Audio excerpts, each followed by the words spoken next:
The year is 1776, and in a modest boarding house in Philadelphia, a 70-year-old man rises before dawn. He opens his windows wide despite the winter chill, stands naked before them for what he calls an air bath, and begins a morning ritual that has remained virtually unchanged for decades. This is Benjamin Franklin, and his daily routines would shape not just his own extraordinary life, but the birth of a nation and the course of human progress itself.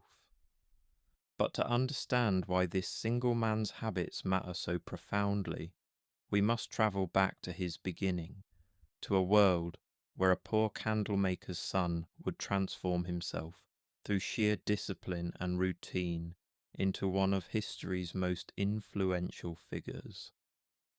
Before we dive into this incredible journey through the daily life of one of history's most fascinating minds, please take a moment to like this video and subscribe to the channel if you truly liked and learned from this content. Your support means everything to me, and if there is another historical figure you'd love to learn about in future videos, please drop a comment and let me know. Now, settle in as we explore the complete daily routines of a man who proved that how you spend your hours determines who you become. Benjamin Franklin was born on January 17th, 1706, in Boston, the 15th child of 17 born to Josiah Franklin, a soap and candle maker. The Boston of his birth was a growing colonial town of barely 7,000 souls, a place where the rhythms of daily life were dictated by the rising and setting of the sun, the ringing of church bells, and the demands of honest labour. From his earliest years, young Benjamin absorbed the value of routine and discipline. His father's workshop operated on a precise schedule that could not be altered by whim or fancy. Candles had to be dipped when the tallow reached the proper temperature. Soap had to be stirred at regular intervals, or it would separate and spoil.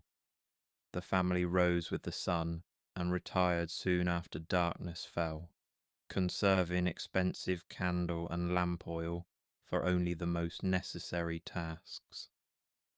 But young Benjamin showed early signs of a mind that chafed against the limitations of his circumstances. While his hands performed the repetitive tasks of his father's trade, his thoughts ranged far beyond the confines of the candle-making shop. He taught himself to swim by studying books and observing the movements of frogs and fish in the Charles River. He organized debates with other boys, establishing rules and structures that transformed casual arguments into genuine intellectual discourse.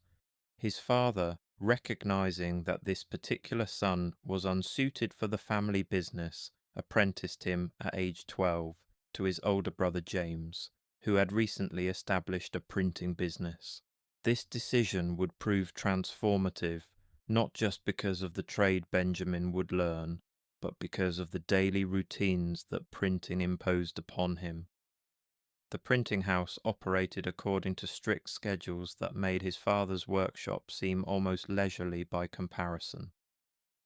Newspapers had deadlines that could not be missed. The press had to be cleaned and maintained at specific intervals.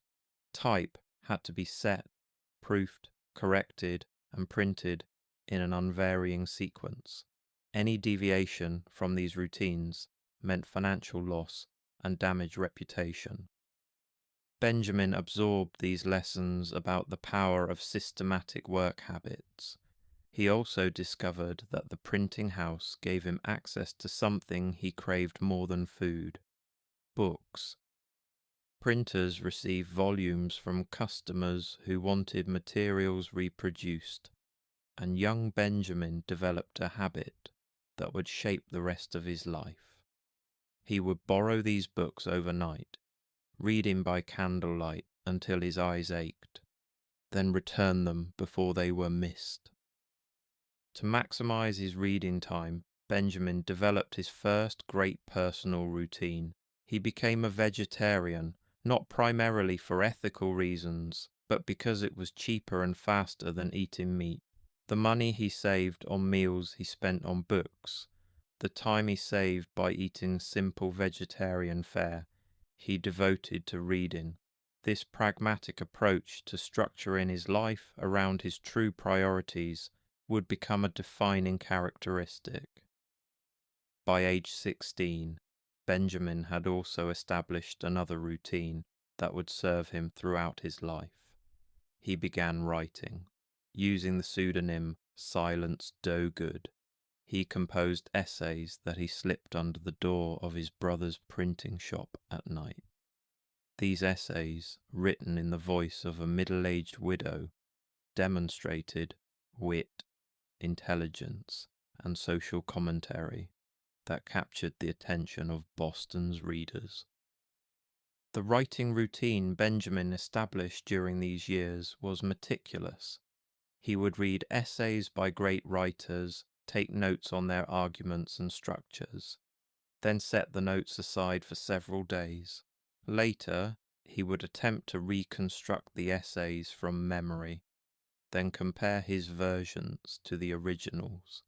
Through this disciplined practice, he taught himself not just to write competently, but to write with style and persuasive power. The conflicts with his brother James eventually became unbearable. James was a harsh master who saw Benjamin more as unpaid labour than as a brother or apprentice deserving of respect. In 1723, at age 17, Benjamin made a decision that required tremendous courage. He broke his apprenticeship contract and fled Boston, arriving in Philadelphia with nothing but the clothes on his back and a few copper coins in his pocket. The Philadelphia that welcomed the teenage runaway was a city of possibility. Unlike Boston, with its rigid Puritan hierarchy, Philadelphia was founded on Quaker principles of tolerance and industry. It was a place where a young man with skills and ambition could rise based on merit rather than birth or connections. Franklin's first days in Philadelphia would become legendary. He walked the streets carrying 3 large puffy rolls under his arms while eating a 4th, looking so ridiculous that a young woman named Deborah Reed laughed at the sight from her father's doorway. Years later, she would become his wife. But in that moment, he was simply a bedraggled teenager trying to establish himself in a new city. The first routine Franklin established in Philadelphia was finding work. He presented himself at every printing shop in the city until he found employment with Samuel Keimer, a printer whose disorganized operation offended Franklin's sense of proper business practice. Nevertheless, the job provided income and, more importantly, the opportunity to continue developing his craft. Franklin's approach to his work demonstrated the power of routine and systematic improvement. While other apprentices did the minimum required, Franklin studied every aspect of the printing business. He learned not just how to set, type, and operate the press, but also how to maintain equipment, manage inventory, deal with customers, and keep accurate accounts. He was building a comprehensive understanding of the trade that would later allow him to operate his own successful business. The daily routine that Benjamin Franklin established during his early years in Philadelphia would set the pattern for the rest of his life. He rose early, typically around 5 in the morning, beginning each day with what he called his morning question. What good shall I do this day? This simple question, posed to himself each morning, served as a compass that oriented his activities toward purposeful action rather than mere busyness. After posing his morning question, Franklin would spend an hour in what he called prosecution of the present study. which meant reading, writing, or contemplating whatever intellectual project currently occupied his attention.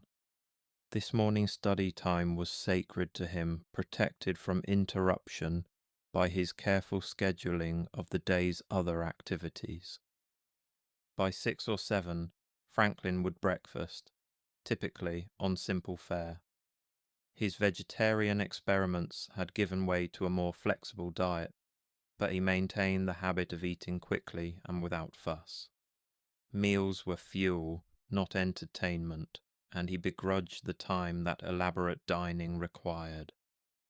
This attitude, practical for a young man building a career, would persist even when he later dined with the great figures of Europe. From 8 in the morning until noon, Franklin worked in his printing shop.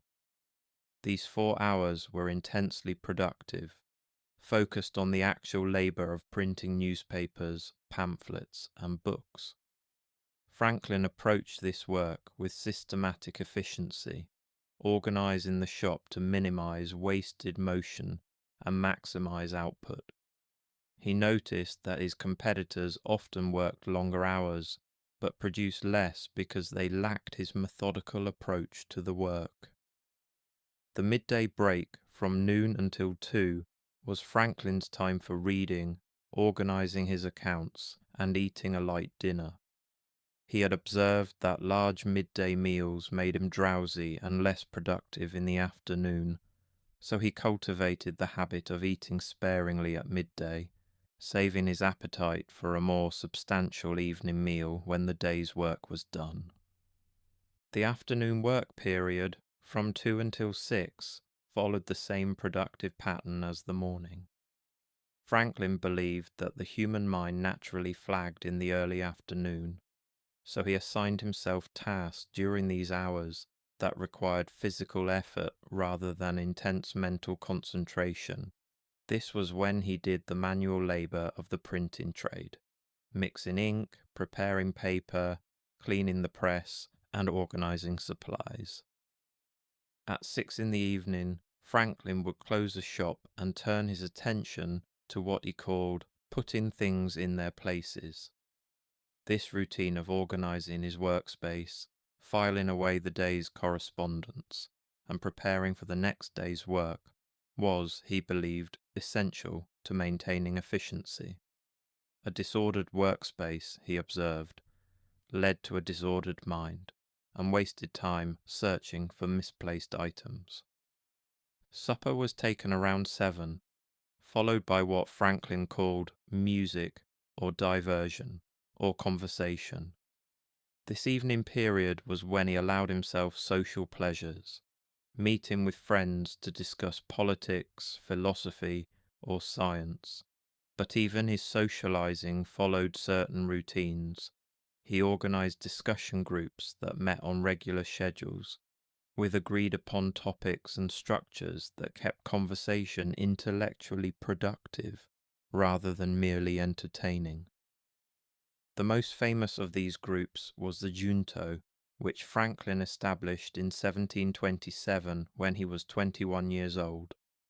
The Junto met every Friday evening, and its routines were carefully prescribed. Members took turns posing questions for discussion, with topics ranging from morality to politics to natural philosophy. Each member was expected to bring a topic every 4th meeting, and to contribute thoughtfully to all discussions. The Junto's routines extended beyond mere conversation. Members were expected to propose concrete projects that would benefit the community. Through this systematic approach to civic improvement, the Junto would eventually found Philadelphia's first lending library, its first fire company, its first hospital, and numerous other institutions that transformed the city. At 10 in the evening, Franklin would conclude his day with what he called his evening question. What good have I done today? This practice of reviewing the day's activities against the morning's intentions created a feedback loop that allowed him to continuously improve his use of time. If he found that certain activities consistently failed to produce value, he would eliminate them. If certain practices proved beneficial, he would reinforce them. This daily routine, established in his early 20s, would remain remarkably consistent throughout Franklin's life. Even when he later travelled to Europe, served as diplomat, and participated in the founding of a nation, he maintained these core practices: the morning question, the protected study time, the systematic work periods, the evening review. But Franklin also recognized that daily routine alone were not sufficient for achieving long-term goals. In 1728, he developed what he called his plan for self-examination, a more elaborate system for tracking his progress toward moral and intellectual improvement. The plan centered on 13 virtues that Franklin identified as essential to good character: temperance, silence, order, resolution, frugality, industry, sincerity, justice, moderation, cleanliness, tranquility, chastity, and humility. Each week he would focus particular attention on one virtue while still striving to maintain the others. Franklin created a small book with a page for each virtue. Each page was divided into columns representing the days of the week, with rows representing the 13 virtues. Every evening, as part of his evening review routine, he would mark any instances where he had failed to live up to each virtue. His goal was to gradually reduce these marks until he achieved what he called moral perfection. The virtue of order particularly exemplified Franklin's approach to routine. He defined it as, "Let all your things have their places. Let each part of your business have its time." To implement this virtue, he created detailed schedules and systems for organizing every aspect of his life, from his business accounts to his personal library. Franklin discovered that some virtues came easily to him, while others required constant vigilance. Frugality and industry aligned naturally with his temperament and circumstances. Order proved more challenging. He confessed in his autobiography that he never fully mastered it, as his active mind constantly tempted him to pursue new interest rather than maintaining systematic organization. The virtue that gave him the most trouble was humility. Franklin noted with characteristic self-awareness that even when he succeeded in acting humbly, he was often proud of his humility. This insight reveals the sophistication of his approach to self-improvement.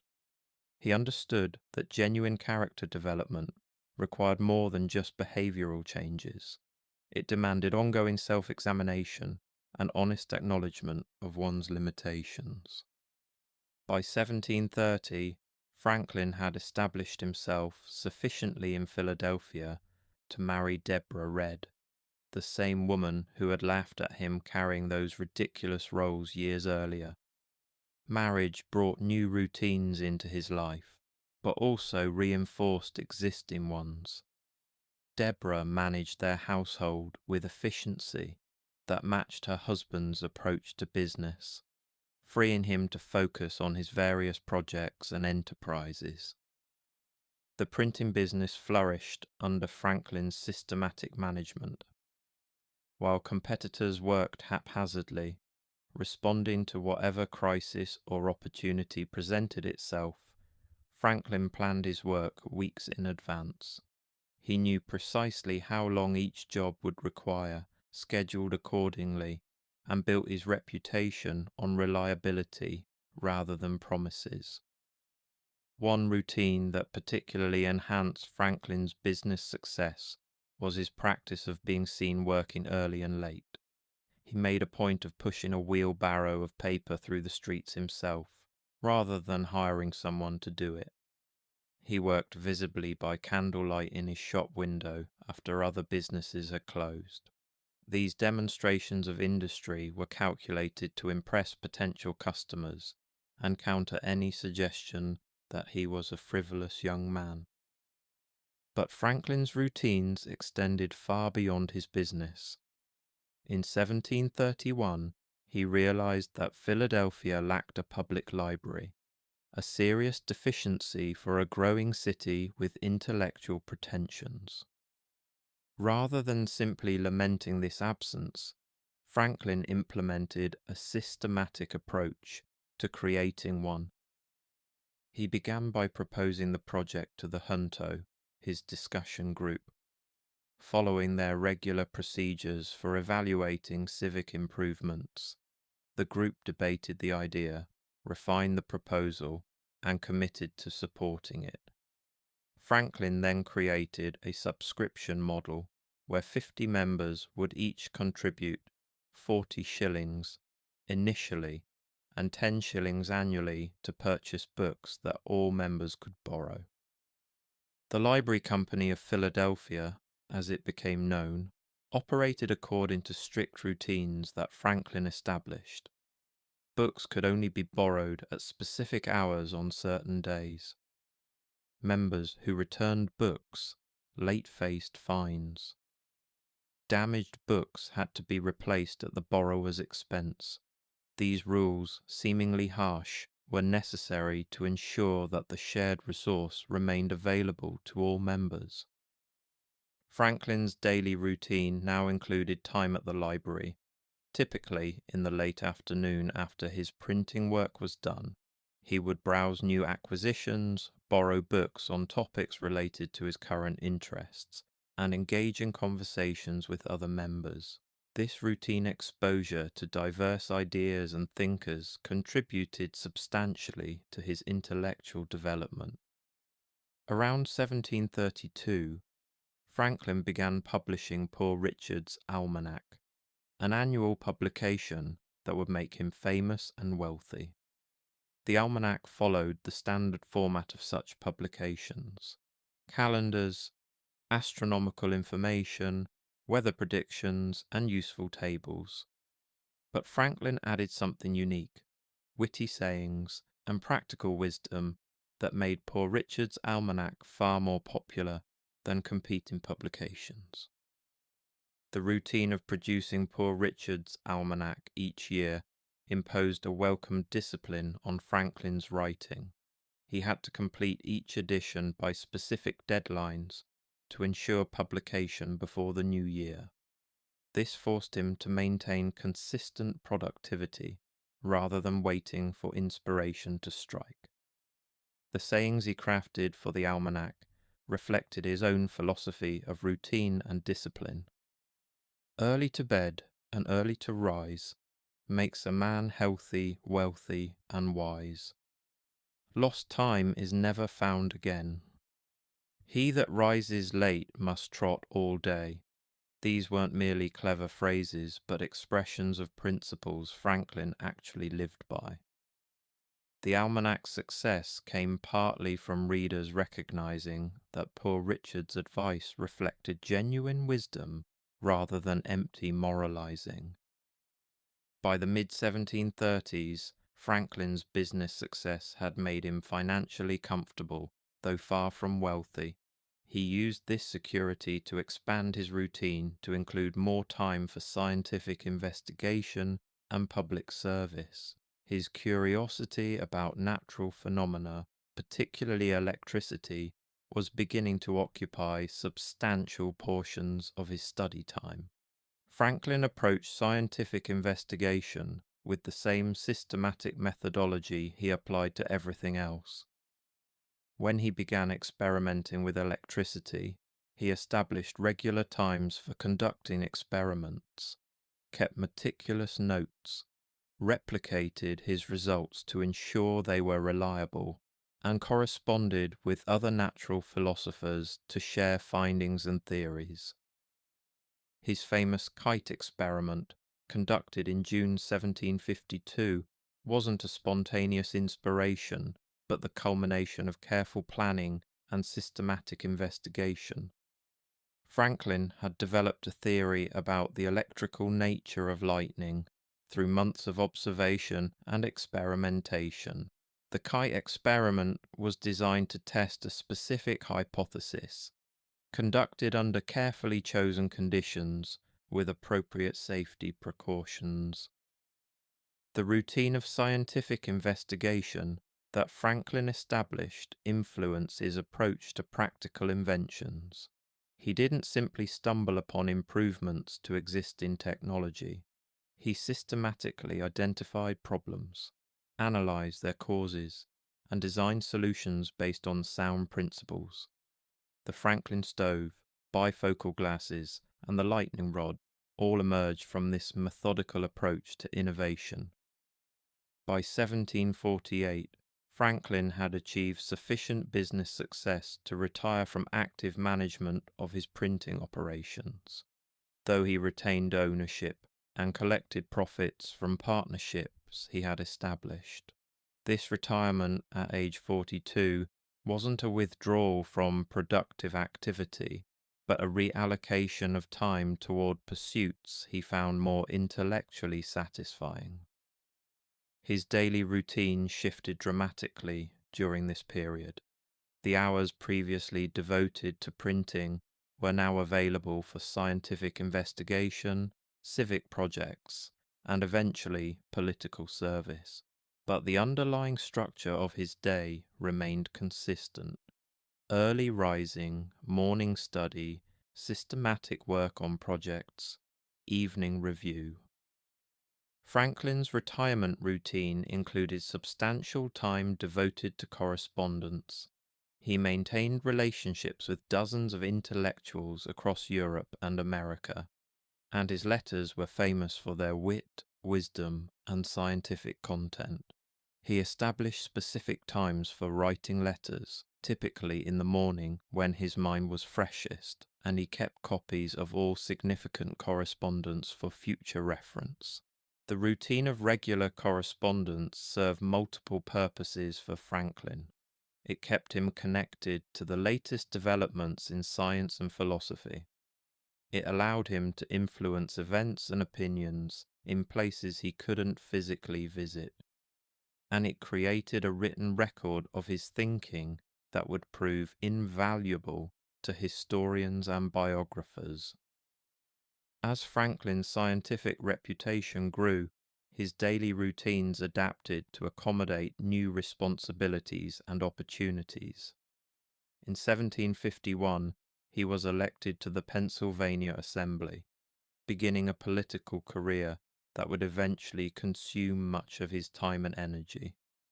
But even as a politician, Franklin maintained the disciplined approach to his days that had served him so well in business. His routine for preparing for assembly sessions demonstrated his characteristic thoroughness.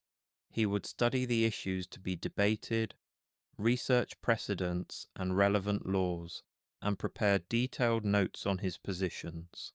He attended every session, unless prevented by illness, arriving early and staying late. While other members might come and go casually, Franklin's consistent presence and evident preparation made him influential beyond what his formal position might suggest. Franklin also established a routine for public service that extended beyond his official duties. He organized the Union Fire Company, Philadelphia's first volunteer fire department, which operated according to regular schedules for equipment maintenance and member training. He promoted the establishment of the Pennsylvania Hospital, contributing both money and time to ensure its success. He helped found what would become the University of Pennsylvania, establishing curricula and standards that reflected his practical philosophy of education. Each of these projects required systematic attention, regular meetings, correspondence with supporters, and management of details. Franklin's ability to juggle multiple significant projects simultaneously came from his rigid adherence to schedules and his refusal to allow any single project to monopolize his time. He allocated specific hours to specific activities, and when that time was exhausted, he moved on to the next scheduled task, regardless of whether the previous one was completely finished. This time-boxing approach, as it might be called today, prevented Franklin from becoming paralyzed by perfectionism or distracted by interesting but less important tangents. It also meant that progress occurred on multiple fronts simultaneously, with each project advancing incrementally rather than any single project consuming all available time. Franklin's morning air baths, which he began around 1750, exemplified his willingness to adapt his routines based on new knowledge and experience. He had read about the health benefits of fresh air and decided to test the theory through personal experimentation. Each morning, he would open his windows wide and spend 30 minutes to an hour sitting or standing naked in his room, reading or writing while exposing his body to cool, fresh air. This practice scandalized visitors who encountered him during these morning sessions, but Franklin was undeterred.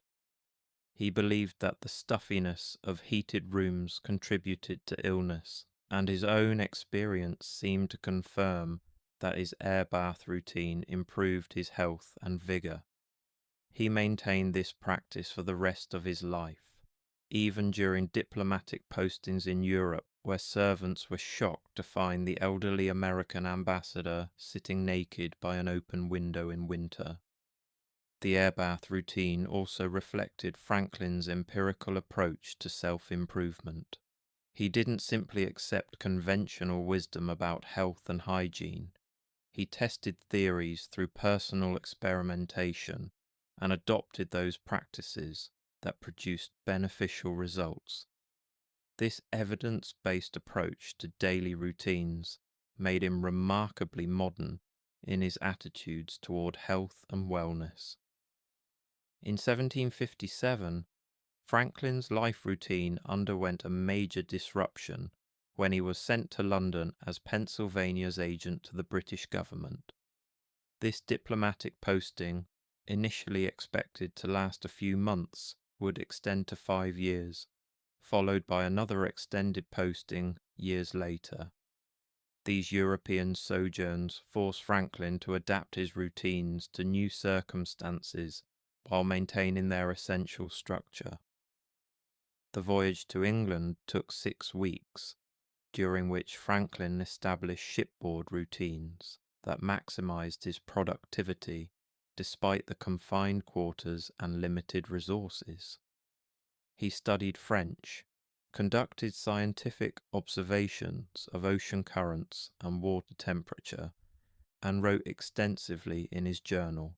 He organized the ship's passengers into a discussion group that met daily, recreating on board the intellectual community he enjoyed in Philadelphia. Upon arrival in London, Franklin established lodgings in a comfortable boarding house on Craven Street, where he would maintain residence during his British years. His landlady, Margaret Stevenson, and her daughter Polly became almost family to him, and he settled into daily routines that closely resembled those he had followed in Philadelphia. His London morning routine began with the same early rising and air bath he practiced at home. He would spend his morning hours in study and correspondence, dealing with the official business of his agency. Afternoons were devoted to social calls, meetings with government officials, and scientific activities. Evenings were spent in London's famous coffee houses, clubs, and salons, where Franklin's wit and wisdom made him a sought-after guest. Franklin discovered that London's intellectual society operated on different schedules than Philadelphia's. Evening social events often extended until midnight or later, conflicting with his long-standing habit of retiring around 10. He adapted by occasionally staying out late when the company and conversation were particularly valuable, but he tried to maintain his early bedtime most nights, recognizing that loss of sleep diminished his effectiveness the following day. The scientific opportunities in London exceeded anything available in Philadelphia. Franklin was elected to the Royal Society, Britain's premier scientific organisation, giving him access to the leading natural philosophers of the age. He attended Royal Society meetings regularly, presenting his own research and learning from others. These meetings followed strict routines regarding presentation formats, discussion procedures, and publication protocols that appealed to Franklin's sense of order. Franklin's diplomatic work in London required skills different from those that had served him in business and science. He had to navigate complex political situations, manage relationships with suspicious and often hostile government officials, and maintain support among his constituents in Pennsylvania, despite long absences and slow communications. His approach to these challenges reflected his systematic temperament. He established routines for gathering information about political developments, cultivating relationships with influential figures, and communicating with supporters back home. He attended sessions of Parliament, took notes on debates, and analysed political alignments. He maintained detailed correspondence with Pennsylvania officials, providing regular updates and receiving instructions. He wrote anonymous newspaper essays promoting Pennsylvania's positions, using the same techniques he had developed decades earlier, writing as Silence Dogood. One particularly important routine Franklin developed during his London years was his method for managing the multiple identities he maintained. He was simultaneously a colonial agent representing Pennsylvania's interests, a scientist pursuing natural philosophy, a social figure welcomed in London's drawing rooms, and an increasingly sceptical observer of British imperial policy. Each role required different behaviours and strategic considerations. Franklin created what might be called compartmentalized routines for these different roles. His morning hours were devoted to official correspondence and colonial agency business.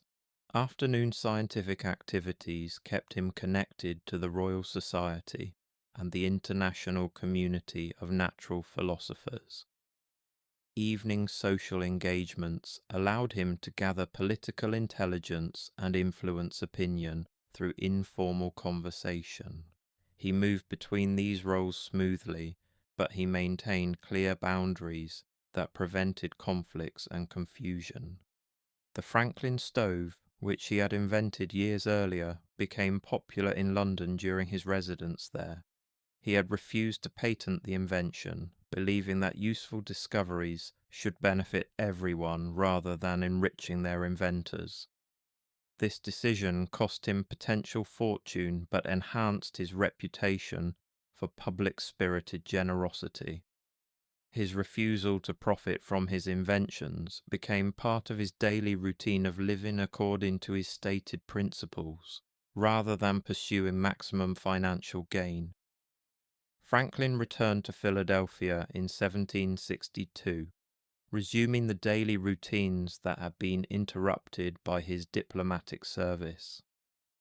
But he found that both he and his city had changed during his absence. Philadelphia was larger, more prosperous, and more politically sophisticated. Franklin himself had evolved from a successful provincial businessman into a figure of international reputation. His routines had to adapt to these new circumstances. The morning study period now often involved reading political treatises and legal documents rather than scientific texts. His afternoon work increasingly concerned political strategy and coalition building, rather than business management or scientific investigation. His evening social activities expanded to include political meetings and strategy sessions with other colonial leaders who were beginning to question British policies. In 1764, Franklin was again sent to London, this time to serve as agent for Pennsylvania, Georgia, New Jersey, and Massachusetts. This second diplomatic posting would last a decade and would see Franklin's transformation from loyal British subject to revolutionary advocate for American independence. His daily routines during this crucial period reveal how he maintained personal effectiveness while navigating political upheaval. Franklin's London routine during the 1760s and early 1770s included regular attendance at Parliament, where he could observe debates about colonial policy. He took detailed notes on speeches and votes, analysing the political alignments that were driving British policy in directions he found increasingly alarming. This systematic observation allowed him to understand the forces pushing Britain and America toward conflict, even as he worked to prevent that outcome. His correspondence routine became more demanding as tensions increased. He wrote hundreds of letters annually, maintaining networks of informants and allies on both sides of the Atlantic. He kept copies of all significant letters, organized by recipient and date, creating an archive that allowed him to track conversations and commitments over time. This systematic approach to correspondence management was unusual for the era and gave Franklin advantages in political negotiations. Franklin also maintained his scientific routines despite increasing political distractions. He continued to conduct experiments, attend Royal Society meetings, and correspond with natural philosophers. This scientific activity wasn't merely a distraction from politics. It maintained his reputation as a figure of international importance beyond colonial disputes. As tensions mounted, this reputation would prove valuable in maintaining channels of communication that pure politics might have closed. The Stamp Act crisis of 1765 tested Franklin's diplomatic skills and required him to modify his routines to address an emergency. When Parliament passed the Stamp Act, imposing direct taxes on the American colonies, colonial resistance was immediate and fierce. Franklin was called to testify before Parliament about colonial attitudes, and his testimony became crucial in the Act's eventual repeal. Franklin's preparation for this testimony exemplified his systematic approach to important tasks. He spent weeks gathering information about colonial economics, legal precedents, and political sentiment. He drafted responses to anticipated questions and practiced his delivery. He consulted with sympathetic members of Parliament to understand what arguments would prove most effective. When he finally testified, his performance was so impressive that his testimony was published and widely distributed. Throughout the escalating crisis with Britain, Franklin maintained personal routines that preserved his physical and mental health despite enormous stress. He continued his early rising and air baths. He maintained regular meal times, though he often ate quickly to maximize time for work. He took daily walks when possible, believing that physical exercise improved mental clarity. He tried to maintain consistent sleep schedules, though political crises sometimes kept him up late. As the 1770s progressed and war between Britain and America became increasingly likely, Franklin's dual identity as both British subject and American patriot became unsustainable. His mail was opened and read by British authorities. His movements were watched. His loyalties were questioned by both British officials and American patriots. His daily routines had to adapt to include counter-surveillance measures and coded communications. By 1775, Franklin recognized that his diplomatic mission in London had failed. Britain was determined to assert its authority over the colonies through force if necessary, and the colonies were equally determined to resist. He made arrangements to return to America, departing in March 1775, just weeks before the battles of Lexington and Concord would begin the Revolutionary War. The voyage home provided Franklin with time to reflect on the failure of his diplomatic efforts and to prepare for the new role he would need to play. He maintained his shipboard routines of study, observation, and writing, but the content of his thoughts had shifted from reconciliation to resistance. By the time he arrived in Philadelphia in May 1775, he had mentally committed to the cause of American independence. Franklin was immediately elected to the Continental Congress, the body of colonial representatives attempting to coordinate resistance to British policies. At 70 years old, he was by far the oldest member of Congress, old enough to be grandfather to many of his colleagues. But his energy and systematic work habits made him one of the most effective members. His daily routine during the Continental Congress years was punishing. Congress met 6 days a week, often for 6 or more hours per day. Franklin attended virtually every session, arriving early and staying late. He served on numerous committees, each requiring additional meetings, correspondence, and document preparation. He continued his scientific observations and correspondence, and he maintained his role in Pennsylvania politics, serving simultaneously in the state assembly.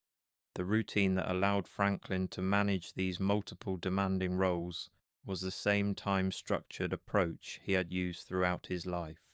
He allocated specific hours to specific responsibilities, moving from one to the next, according to his schedule, rather than allowing any single task to consume disproportionate time. He delegated whenever possible, trusting capable assistants to handle routine matters while he focused on the most important decisions. Franklin's most significant contribution to the Continental Congress came through his committee work rather than floor speeches. He served on the committee that drafted the Declaration of Independence, though Thomas Jefferson was the primary author. Franklin's editorial contributions to the document were relatively minor, but his presence on the committee gave the declaration credibility based on his international reputation. After independence was declared in July 1776, Congress faced the challenge of securing foreign support for the American cause.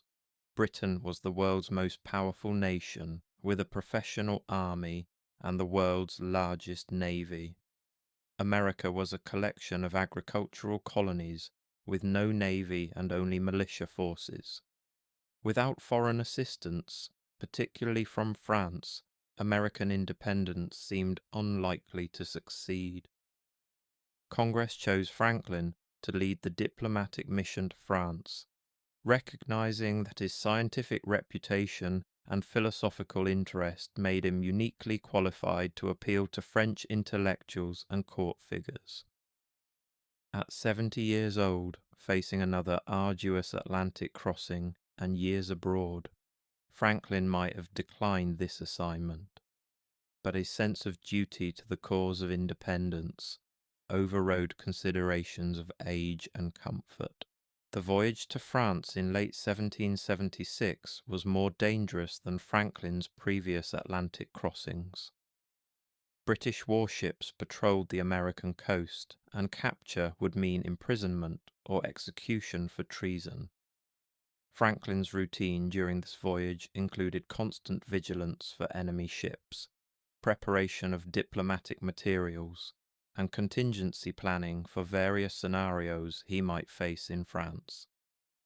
He arrived in Paris in December 1776 and immediately became a sensation in French society.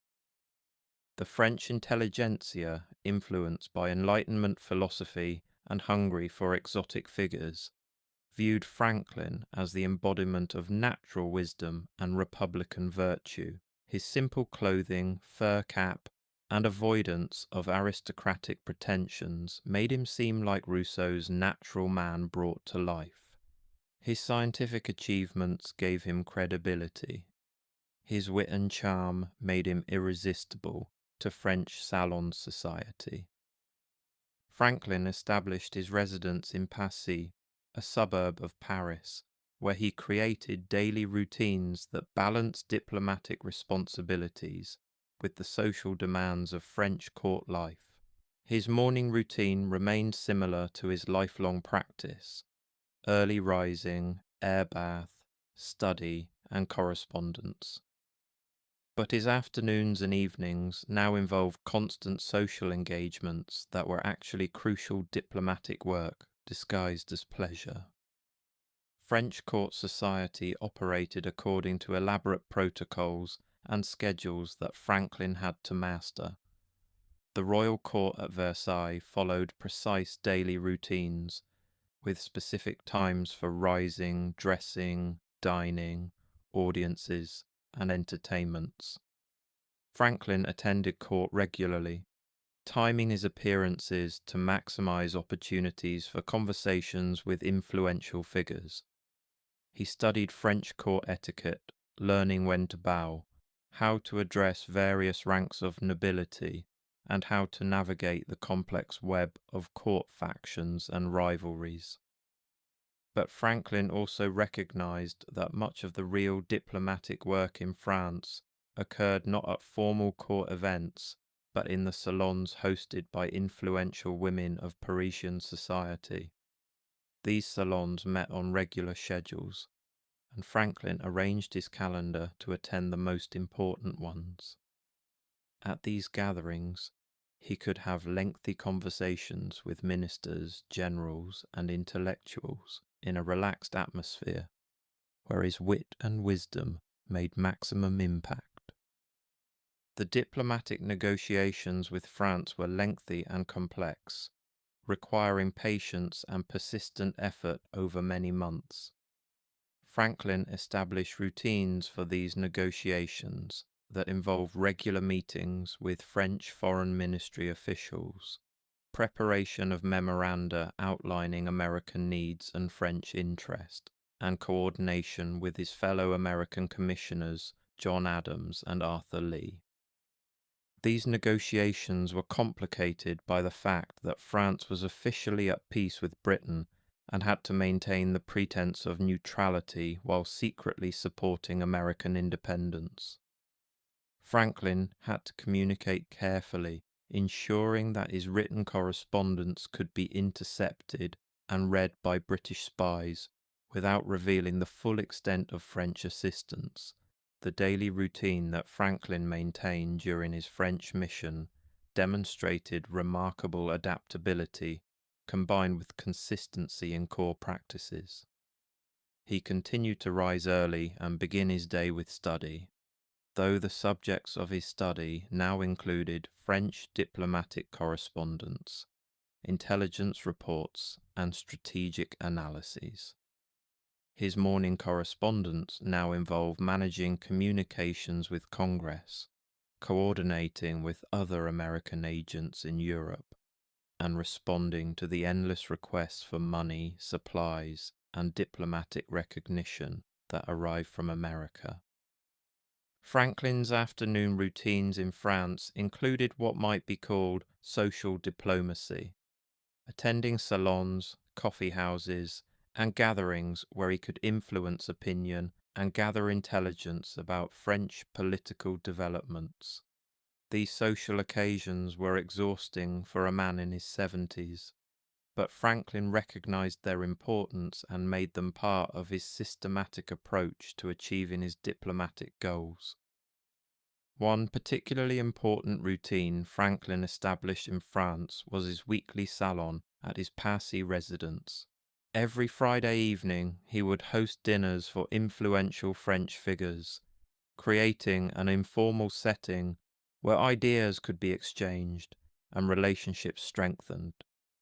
These dinners followed a regular format: excellent food and wine, paid for largely from his own pocket, wide-ranging conversation about science and philosophy, and careful steering of discussions toward topics that advanced American interests. Franklin also maintained his scientific routines despite diplomatic demands. He continued to conduct experiments, write scientific papers, and correspond with natural philosophers across Europe. This scientific activity served diplomatic purposes by maintaining his reputation as a serious intellectual rather than merely a political agent. It also provided genuine intellectual satisfaction that sustained him through the frustrations of diplomatic work. The routine of balancing multiple identities that Franklin had developed in London became even more important in France. He was simultaneously an official diplomat representing Congress, a scientific celebrity whose opinions were sought on natural philosophy, a social figure welcomed in the most exclusive salons, and increasingly a symbol of American virtue and Republican simplicity. Each role required different behaviors, but all served his ultimate goal of securing French support for American independence. The breakthrough in Franco-American relations came in February 1778, when France formally recognized American independence and signed treaties of alliance and commerce. This diplomatic triumph was the result of months of patient negotiation, systematic cultivation of French opinion, and Franklin's personal charisma. His daily routines had positioned him to seize opportunities as they arose, and his consistent presence in French society had built the relationships necessary to overcome French hesitation about openly supporting rebellion against a major power. Following the French alliance, Franklin's daily routine shifted from pursuing diplomatic recognition to managing the massive logistical operation of supplying the American war effort. French loans had to be negotiated and managed. Ships had to be purchased and armed. Supplies had to be procured and shipped across the Atlantic. Officers had to be recruited and sent to America. Each of these tasks required systematic attention and careful record-keeping. Franklin established office routines that would be familiar in any modern diplomatic mission. He held regular office hours when American ship captains, merchants, and travelers could meet with him. He maintained careful financial accounts of all expenditures, knowing that Congress would eventually scrutinize every livre spent. He created filing systems for the hundreds of letters he received monthly, ensuring that nothing important was overlooked. The administrative burden of Franklin's French mission was enormous, complicated by the fact that he was working with two other commissioners, John Adams and Arthur Lee, with whom he had difficult relationships. Adams was brilliant but irascible and suspicious. Lee was paranoid and constantly accused Franklin of corruption and mismanagement. Franklin's routine for managing these difficult colleagues involved patience, careful documentation of all decisions, and strategic use of his popularity in France to marginalize their attempts to undermine him. Franklin's evening routines in France included more than just diplomatic entertaining. He was lionized by French intellectuals and society figures. receiving constant invitations to dinners, theatre performances, and social gatherings. He was particularly popular with educated French women who found his combination of intellectual brilliance and physical magnetism irresistible. At an age when most men would be settled into quiet retirement, Franklin was conducting multiple flirtations with French women decades younger than himself. These romantic relationships were not merely personal indulgences, but served diplomatic purposes. The women with whom Franklin flirted, Madame Briand, Madame Helvetius, and others, were connected to powerful political and intellectual networks. Through these relationships, Franklin gained access to information and influence that formal diplomatic channels couldn't provide. His famous charm offensive was deliberate strategy, executed with the same systematic approach he brought to all his activities. Franklin also maintained his intellectual routines during the French mission, finding time despite diplomatic demands to pursue scientific and philosophical investigations. He conducted experiments on mesmerism, the popular pseudo-scientific theory promoted by Franz Mesmer. He investigated the properties of various oils for calming rough seas. He continued his observations of meteorological phenomena and corresponded with natural philosophers across Europe. These scientific activities weren't distractions from his diplomatic work. They reinforced his reputation as a serious thinker whose opinions deserved respect. The routine of maintaining extensive correspondence became even more demanding during the French mission.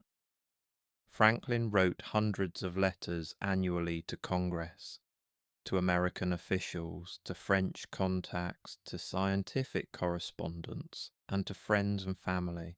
Each category of correspondence required different approaches and considerations. Congressional correspondence had to be carefully worded to maintain support while managing unrealistic expectations. French correspondence required diplomatic tact and often had to be written in French. Scientific correspondence demanded technical precision. Personal letters could be more relaxed but still required care, as Franklin knew that his letters might be copied and circulated. To manage this correspondence burden, Franklin established routines that involved drafting important letters in the morning when his mind was freshest, reviewing and revising them in the afternoon, and copying them in his own hand or having trusted secretaries prepare clean copies. He maintained his lifelong practice of keeping copies of all significant letters, creating an archive that documented not just his diplomatic activities, but also the development of his thought on countless subjects. As the Revolutionary War continued through the late 1770s and early 1780s, Franklin's daily routine in France settled into a pattern that balanced diplomatic responsibilities, social obligations, and personal interests. He had found in Passy an environment that allowed him to be productive, while also enjoying the companionship and intellectual stimulation that had always been important to him. His morning routine remained the most protected and consistent part of his day. He would rise around 6, perform his air bath regardless of weather, and spend the next 2 to 3 hours in study and correspondence. These morning hours were when he tackled the most demanding intellectual work, drafting diplomatic memoranda, composing scientific papers, writing letters that required careful thought and precise wording. Franklin's breakfast routine in France adapted to local customs while maintaining his preference for simplicity. French breakfast was typically light: bread, butter, coffee, or chocolate. Franklin adopted this pattern, finding it suited his work habits better than the heavier English breakfast he had eaten during his London years. He typically breakfasted alone or with his grandson Temple Franklin, who served as his secretary, using the meal time to review the day's schedule and priorities. The late morning and early afternoon hours were devoted to official business, meetings with French officials, consultations with his fellow commissioners, supervision of the American mission's extensive commercial activities. Franklin maintained office hours when American ship captains and merchants could meet with him to resolve problems, secure papers, or request assistance. These office hours followed a regular schedule that became known throughout the American merchant community in Europe. Franklin's afternoon routine often included exercise, which he recognized as essential for maintaining health at his age. Weather permitting, he would take carriage rides through the French countryside, observing agricultural practices and enjoying the landscape. He was particularly interested in French innovations in farming and wrote detailed letters describing techniques that might benefit American agriculture. These carriage rides combined recreation with continuing education, a characteristic Franklin approach to using time efficiently. The evening hours in France were devoted to what Franklin called his social duties, the endless round of dinners, salon visits, and entertainments that were essential to maintaining his diplomatic influence. These social obligations were exhausting, but also intellectually stimulating. French salon conversation was famous for its wit and sophistication, and Franklin held his own against the best conversationalists of the age. Franklin developed routines for managing these social demands without being overwhelmed by them. He learned to pace himself, attending only the most important gatherings rather than accepting every invitation. He cultivated a reputation for leaving social events relatively early, allowing him to maintain his preferred bedtime around 10 or 11. And he learned to use his age strategically, pleading fatigue when he wanted to avoid tedious obligations while demonstrating remarkable vigour when interesting opportunities arose. The routine of managing his complex household in Passy required daily attention. Franklin maintained a staff of servants who managed cooking, cleaning, and property maintenance. His grandson Temple lived with him and served as his secretary. Various other relatives, American travellers, and hangers-on passed through his residence, requiring hospitality and management. Franklin established clear rules for his household, including regular meal times, quiet hours for work, and expectations for behaviour. These rules allowed him to maintain the orderly environment he required for productive work. Franklin's relationship with Madame Briand, one of his closest French friends, exemplified his ability to maintain structured routines even in seemingly spontaneous social relationships. He visited her twice weekly, on Wednesdays and Saturdays, at appointed times. The correspondence followed patterns, with Franklin composing elaborate, flirtatious letters that Madame Briand would answer in kind. Even his friendships operated according to systematic schedules that made them sustainable over years. As the war dragged on, Franklin's routine included increasing amounts of time devoted to peace negotiations. He recognized that military victory would eventually require diplomatic settlement, and he began developing strategies and positions for eventual negotiations with Britain. This long-range planning exemplified Franklin's systematic approach to complex problems. Identify the ultimate goal, work backwards to determine necessary steps, implement those steps according to a timeline that accounts for likely obstacles and opportunities. The British surrender at Yorktown in October 1781 didn't immediately end the war, but it made eventual American victory certain. Franklin's daily routine now included preparations for peace negotiations, which began in earnest in 1782.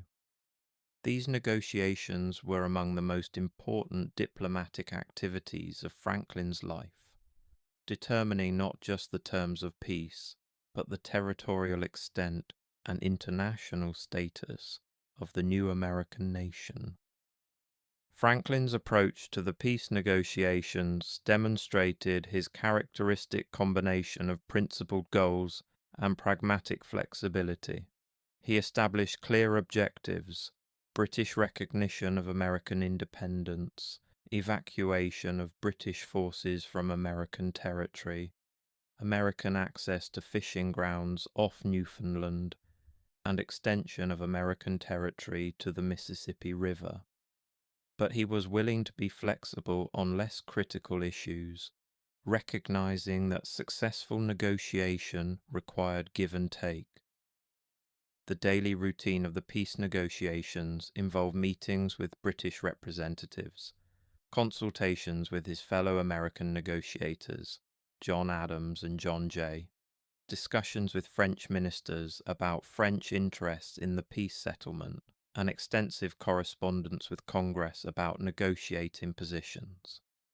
Franklin maintained detailed notes on all discussions, creating a record that allowed him to track positions, identify areas of agreement and disagreement, and develop strategies for breaking deadlocks. The Treaty of Paris, signed in September 1783, was a diplomatic triumph that secured remarkably favorable terms for the United States. The treaty recognized American independence, established generous boundaries that gave the new nation access to Western territories, and preserved American fishing rights that were economically vital to New England. Franklin's contributions to this successful negotiation came through his patient accumulation of leverage over many months, his shrewd assessment of what Britain would ultimately accept, and his skill at managing complex multinational negotiations. Following the peace treaty's ratification in 1784, Franklin might reasonably have expected to return home and enjoy a well-earned retirement. He was 78 years old and had been absent from America for 9 years. But Congress asked him to remain in France to negotiate commercial treaties with other European powers, and Franklin agreed, though he increasingly longed for home. His daily routine during this final period in France showed the effects of age. He rose later than had been his practice, sometimes not until 7 or 8 o'clock. His morning air bath continued, but became shorter. His correspondence remained extensive, but took longer to compose, as his hands weakened and his eyes troubled him. The social obligations that had once been merely tiring now left him exhausted. Yet Franklin continued to work systematically toward American interests. He negotiated commercial treaties with Prussia and other nations. He promoted American commerce and culture in Europe. He continued his scientific investigations, now focused increasingly on practical inventions that might improve daily life. His bifocal spectacles, invented during this period, solved his own problem of needing different glasses for reading and distance vision. Franklin's routine also included planning for his return to America. He settled his accounts, disposed of property, made arrangements for the extensive library and scientific apparatus he had accumulated, and prepared his papers for transport. This preparation was characteristically methodical, with detailed lists of possessions, careful packing instructions, and arrangements for multiple shipments to ensure that nothing valuable would be lost if a ship were captured or wrecked. In July 1785, Franklin finally received congressional permission to return home. The voyage, his eighth and final Atlantic crossing, was difficult for a man of 79. Franklin maintained shipboard routines as much as possible: regular meals, exercise on deck when weather permitted, study and writing during calm periods.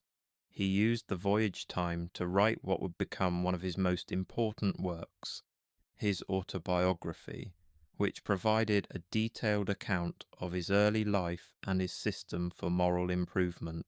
Franklin arrived in Philadelphia in September 1785 to a hero's welcome. He was immediately elected president of Pennsylvania's Executive Council, essentially governor, and returned to active participation in state politics. But his age and declining health limited what he could accomplish through his former systematic work habits. His daily routine during his final years adapted to physical limitations while maintaining core elements that had structured his life. He rose late, often not until 9. His morning routine still included his air bath, though it was shorter. He spent substantial time in correspondence, now often dictated to secretaries rather than written in his own hand. He received numerous visitors, including distinguished foreign travelers who wanted to meet the famous Benjamin Franklin. Franklin's evening routine during these years often involved his family, including his daughter, Sally, and her children who lived nearby. He had missed much of his children's and grandchildren's lives during his years abroad, and he now sought to make up for lost time by establishing regular family dinners and gatherings. These family routines provided emotional satisfaction and created memories that his grandchildren would treasure throughout their lives. In 1787, at age 81, Franklin attended the Constitutional Convention in Philadelphia as Pennsylvania's delegate. His participation demonstrated both his continued commitment to public service and the limitations imposed by age. He attended sessions regularly but rarely spoke from the floor. Instead, he worked behind the scenes, mediating disputes, proposing compromises, and using his prestige to build support for the final document. Franklin's most important contribution to the convention came at its conclusion, when disagreements threatened to prevent adoption of the Constitution. His famous speech, read by another delegate because Franklin was too weak to deliver it himself, urged unanimity despite reservations about specific provisions. His argument that the Constitution, while imperfect, was the best achievable and deserved unanimous support helped secure its adoption. The routine of Franklin's final years was increasingly focused on completing projects and securing his legacy. He organized his papers, knowing they would be historically valuable. He finished his autobiography, though it remained incomplete at his death. He made careful provision for his family in his will, including the famous clause about his remains being food for worms. He continued his scientific correspondence, maintaining connections with natural philosophers across the Atlantic. Franklin's last major public act was signing a petition to Congress calling for the abolition of slavery. This petition, submitted in February 1790, demonstrated that even in his final months, Franklin remained committed to the principles of human liberty and willing to take controversial positions based on his convictions. The petition was politically explosive and contributed to tensions that would eventually lead to civil war. But Franklin believed the moral imperative outweighed political considerations. During the final months of his life in early 1790, Franklin's daily routine contracted to the essentials.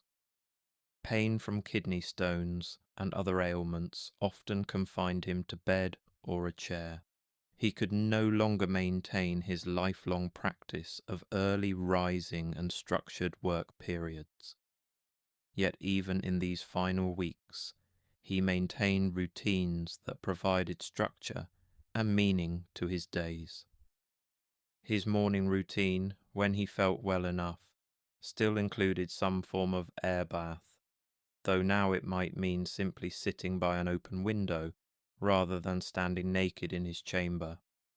He would read newspapers and correspondence, keeping informed about political developments despite his inability to participate directly.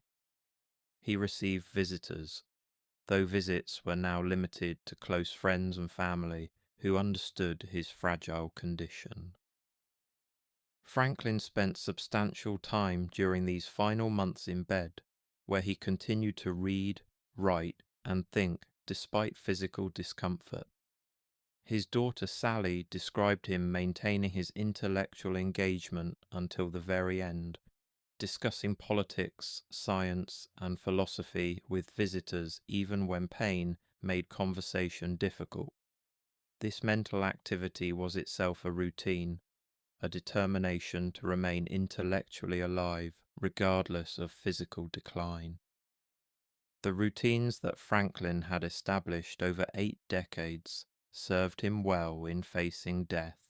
He had long since made peace with mortality, writing about it with the same practical wisdom he brought to other subjects.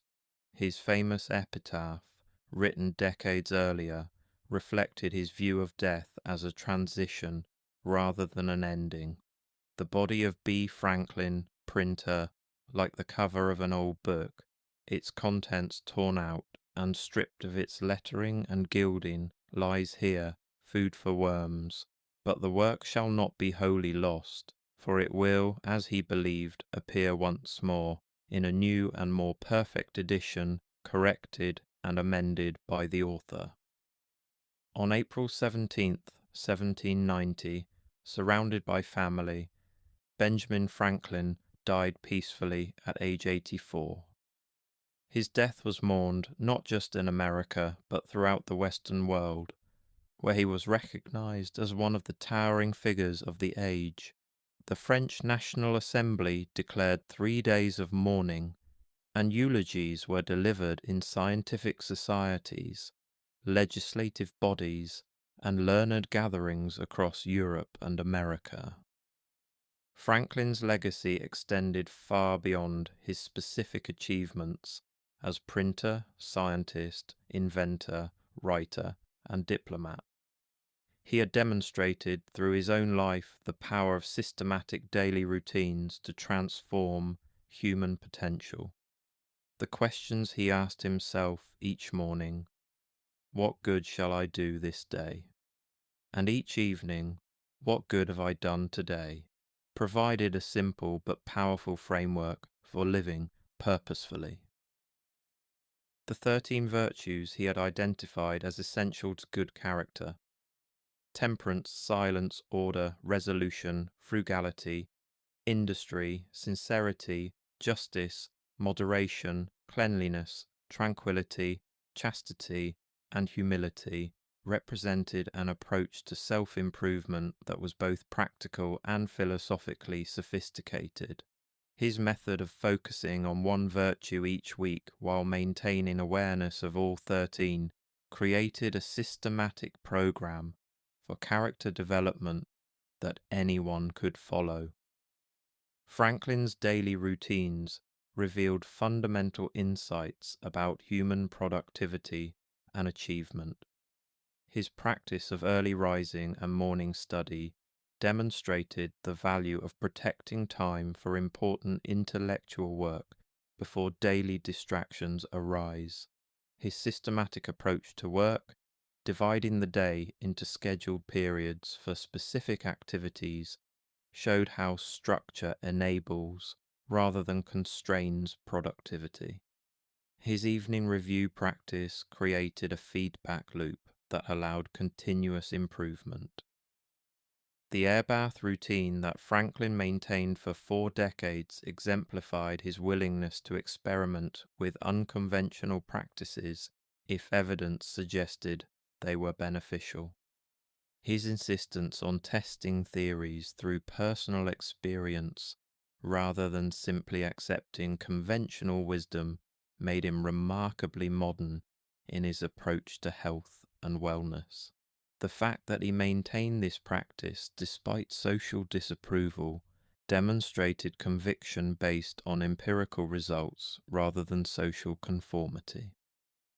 Franklin's approach to correspondence management, keeping copies of letters, organizing them systematically, using them to track conversations and commitments, created an information management system that gave him substantial advantages in business, diplomacy, and intellectual work.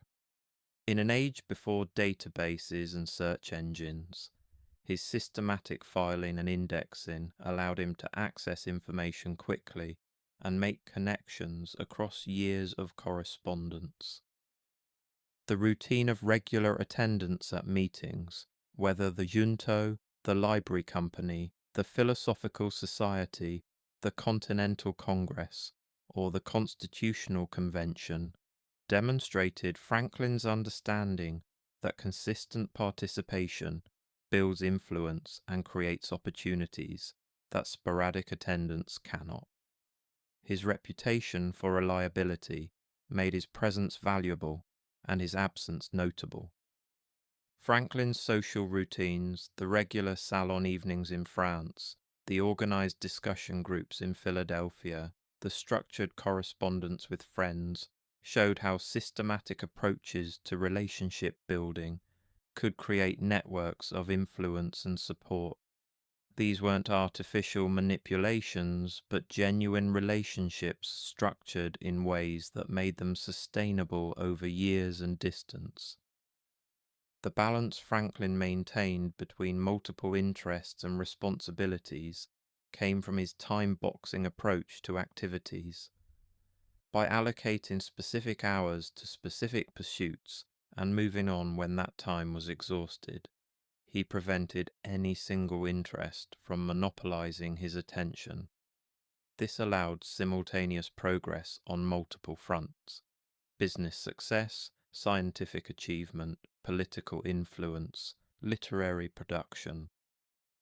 Franklin's routines also revealed limitations and contradictions.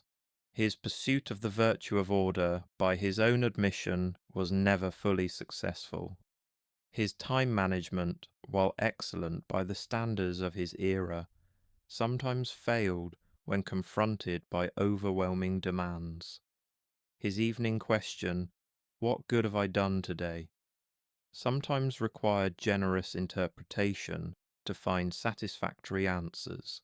Even systematic routines couldn't eliminate human imperfection. Yet the overall pattern of Franklin's life demonstrated that well-designed daily routines could enable extraordinary achievement. A poor boy with limited formal education transformed himself into an internationally respected figure through systematic self-education and deliberate practice.